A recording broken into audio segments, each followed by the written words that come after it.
ہاں جی جناب، کیا حال ہے؟ ٹھیک ہے۔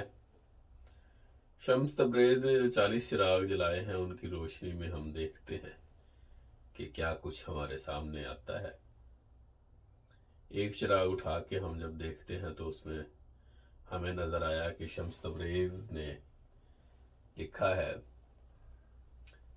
کہ قرآن پڑھنے والا ہر شخص جو ہے وہ اپنے فہم اور ادراک کے مطابق قرآن سمجھتا ہے۔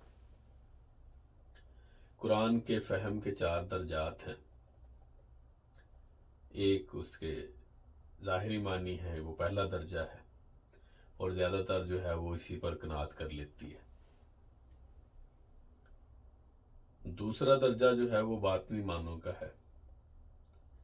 تیسرا درجہ قرآن کے باطنی معنوں کے اندر جو چھپے ہوئے راز ہیں ان کا ہے۔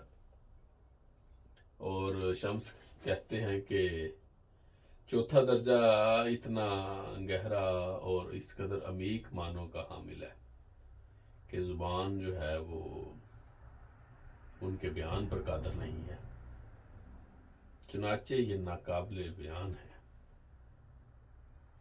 علماء اور فقہا جو شریعت کے احکامات پر غور و خوض کرتے رہتے ہیں، یہ پہلے درجے پر ہیں۔ دوسرے درجہ پہ صوفی لوگ ہیں، تیسرے درجے پہ اولیاء اللہ ہیں، اور چوتھا درجہ انبیاء، مرسلین اور ان کے ربانی وارثین کا ہوتا ہے، یعنی خلفاء کا۔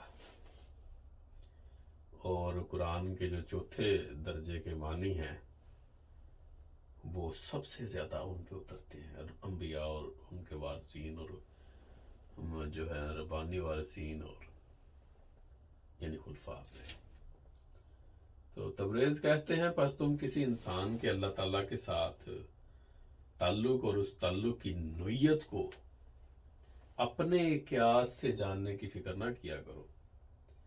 ہر شخص کا اپنا اپنا راستہ ہے اور اظہار بندگی کی ایک اپنی نوعیت ہے۔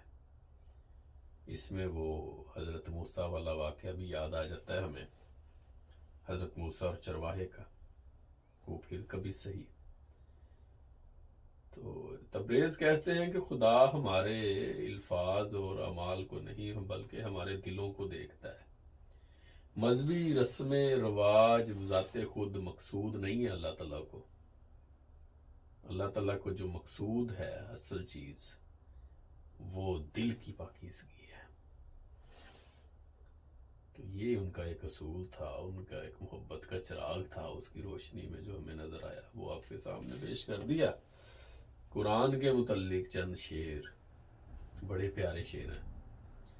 وہ ایک بچے کی زبانی شاعر نے لکھے ہیں، ایک بچی کی زبانی، وہ پیش کرتا ہوں۔ لکھا ہے کہ قرآن سب سے اچھا، قرآن سب سے پیارا، قرآن دل کی قوت، قرآن ہے سہارا، اللہ میاں کا خط ہے جو میرے نام آیا، استانی جی پڑھا دو جلدی مجھے سپارہ، پہلے تو ناظرے سے آنکھیں کروں گی روشن، پھر ترجمہ پڑھانا جب پڑھ چکوں میں سارا۔ خدا حافظ۔